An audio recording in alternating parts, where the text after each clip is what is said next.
Wike says selfish interest killing party. God of PDP is not sleeping. Wabara, that is chairman of Board of Trustees, PDP. We'll soon receive you into APC. Ganduje test Lamido. Kickers to the leading story on today's leadership.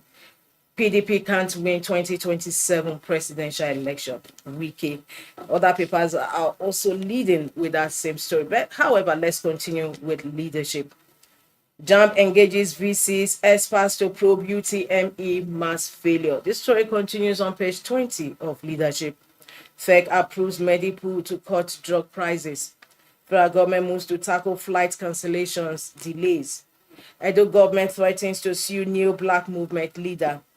Non-performing institutions to lose state fund support is a story that continues on page 18 of leadership. Non-performing institutions to lose state fund support. That takes us to the business boss of leadership, where we have cost-reflective pricing, consumer groups fought federal government's tariff hike plan. Cost-reflective pricing, consumer groups fought federal government's tariff hike plan. Let's take excerpts from that business story. Stakeholders in the power sector have faulted the federal government's plans to extend its cost-reflective tariff on electricity beyond band A to other bands in a bid to address the huge subsidy obligations in the country. Power Minister Adebayo Adelabu reportedly stressed this during a meeting with some chairmen of electricity generating companies, GENCOs, in Abuja. He said the country's economy is under strain and can no longer sustain the rising cost of electricity subsidies. As from the business story, cost-reflective pricing, consumer groups fought federal government's tariff hike plan. From there, we move to the stories about the masthead of leadership. I remain INEC chair, no room for speculation, coming from the INEC chair, Yakubu. Natasha Court hears Akpabio's contempt claims today. The story runs on page 7 of leadership. With that, we move to the page 3 of leadership, where we have our stand. Today's stand is on that Nigeria First policy. That Nigeria First policy. In our bold economic declaration, President Bola Tinubu has unveiled the renewed Hope Nigeria First policy, a procurement directive compelling all federal ministries, departments, and agencies, MDAs, to prioritize Nigerian-made goods and services in public spending. Modeled after an economic agenda similar to Donald Trump's America First, this policy signals a shift towards placing Nigerians at the center of the country's life. Its promise is significant, but its success hinges squarely on implementation, a factor Nigeria has often struggled with for decades. These are excerpts from today's stand, that Nigeria First policy. From the stand, we move to the back page, where we have Tuesday column with Abdurrauf Aliyu. Today's column, he's writing on the NWDC, a regional development misstep in the making. In quote, in a region where millions of children are out of school, where poverty and insecurity reign, the decision to focus on foreign scholarships is a symptom of deep-seated strategic confusion. Quote from today's Tuesday column, the NWDC, a regional development misstep in the making, from Abdurrauf Aliyu. Before we leave the back page, we must not fail to go to Ghana Must Go. Kwakwaso says it's political sin to defect with another party's mandate. And guess what the answer is? Oh, you just realized that. It's on that note we conclude review of front headline stories, inside and back page of leadership this Tuesday. For more, log into the website of leadership, www.leadership.ng. From leadership, we move over to the next paper we have on our lineup this Tuesday. Same story, same leading cover, and that is Vanguard. Vanguard says defections, PDP's collapse imminent. Ganduje, Wike, and Wabara says our party will rise again in 2027. Defections, PDP's collapse imminent. Ganduje, Wike, our party will rise again in 2027. Wabara, BOT of PDP. Beneath that leading story on Vanguard, Conference Hall, experts to brainstorm on government performance at meeting. Poor UTME results, we are all responsible, Naptan. Soldiers killed as Boko Haram attacks military base in Borno. Suspected herdsmen kill 7 in fresh attacks on Benue communities. And talking sports, Egypt 2025. Nigeria qualified for 2025 FIFA Under-20 World Cup finals. Congratulations to the Eagles, to the Flying Eagles. Nigeria qualified for 2025 FIFA Under-20 World Cup finals. Congratulations to the Flying Eagles. That takes us to the stories above the masthead of Vanguard. World Bank, federal government disagree on budget 2025 assumptions. World Bank, federal government disagree on budget 2025 assumptions. The story continues on page 20 of Vanguard. Delta, how monarchs vigilante members aid kidnapping is a story that is on page 12 of Vanguard. Delta, how monarchs vigilante members aid kidnapping. High Court dismisses suit challenging a year warmer as Ologbosere of Warri Kingdom. Federal government opens 300 billion naira sukuk 7 as investors ask for more. We conclude on that note the review of front headline stories on Vanguard this Tuesday morning. For more, log into the website of Vanguard. We move over to the next paper we have on our lineup, and that is THISDAY. THISDAY says Wike tightens grip on PDP as Anyanwu reassumes role as National Secretary. Says party's memo to INEC on names of candidates for Anambra Guba poll at deadline. FCT minister denies steering down party, insists he's rebuilding it, blames Fubara for Rivers crisis. These are kickers to the leading story on THISDAY. Wike tightens grip on PDP as Anyanwu reassumes role as National Secretary. Underneath that, World Bank urges full transfer of subsidy removal revenues to Federation account. Says 2025 budget has overly ambitious revenue assumptions. Of course, this coming on the story, the report that international crude has actually deflated to about $60 and $58 per barrel, while the budget benchmark is at $70 per barrel. World Bank urges full transfer of subsidy removal revenues to Federation account. Says 2025 budget has overly ambitious revenue assumptions. $1 trillion naira economy only possible if economy grows 5 times faster. The story runs on page 9 of THISDAY. Calls for sustenance of reforms. Ejun Kadoso Bagudu upbeat about economic trajectory. Still on THISDAY newspaper, above the masthead Ojulari, NNPC to resume drilling in Komani feed. Issues with Dangote refinery resolved. Says conflicts will no longer be resolved on newspaper pages.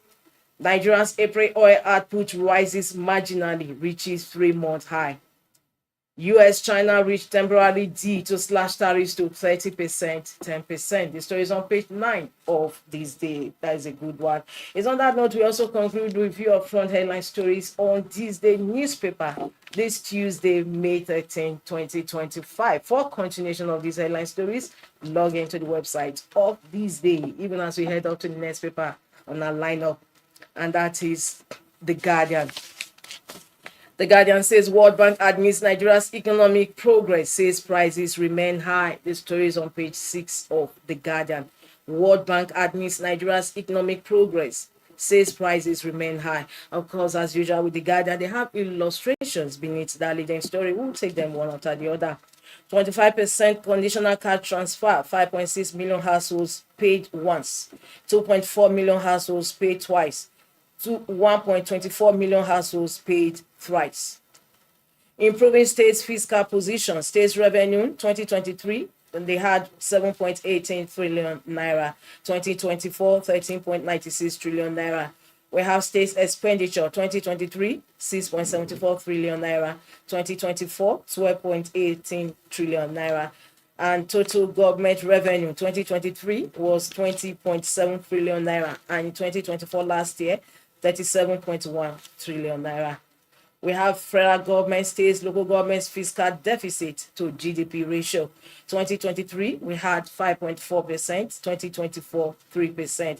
These are captured under the headline Economic Review on The Guardian this Tuesday morning. And it's under the headline story World Bank admits Nigeria's economic progress, says prices remain high.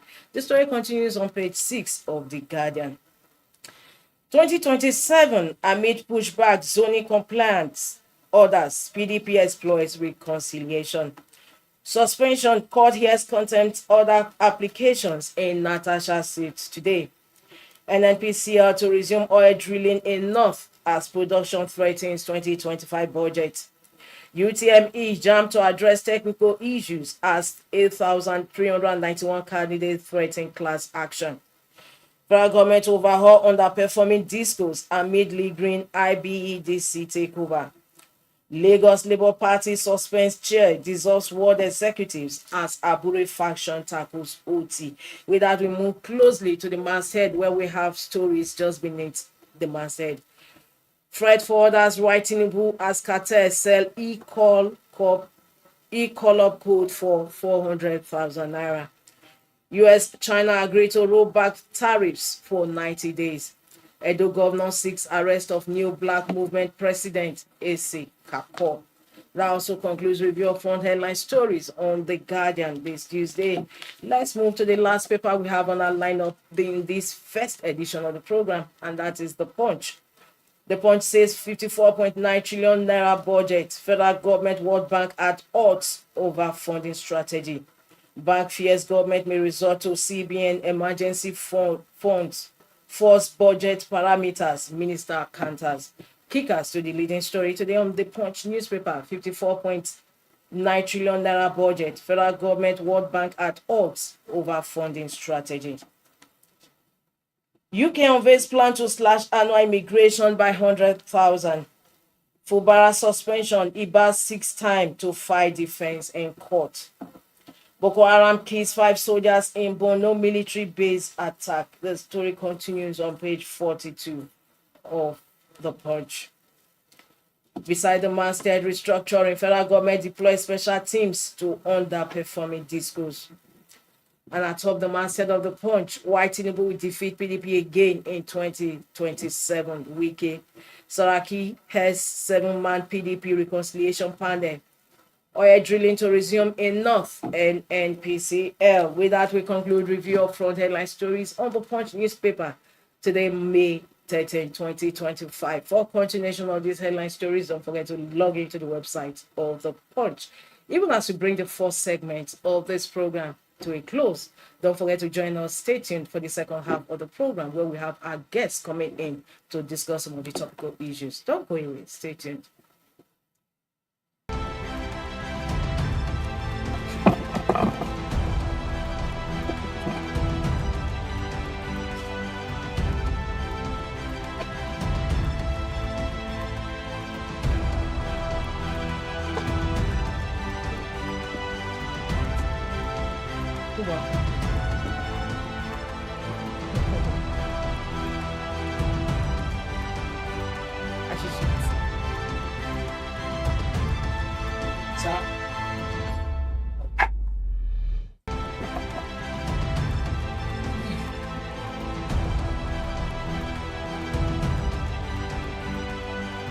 Be part of our brand.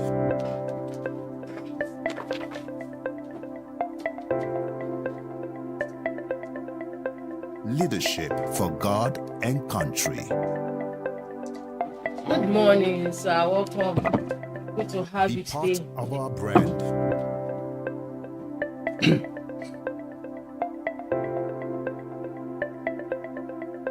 Leadership for God and country. Be part of our brand.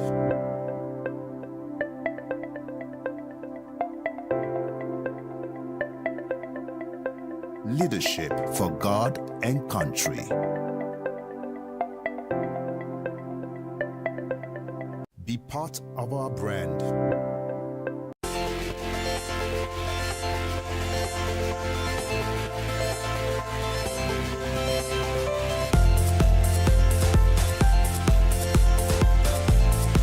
Leadership TV for God and country.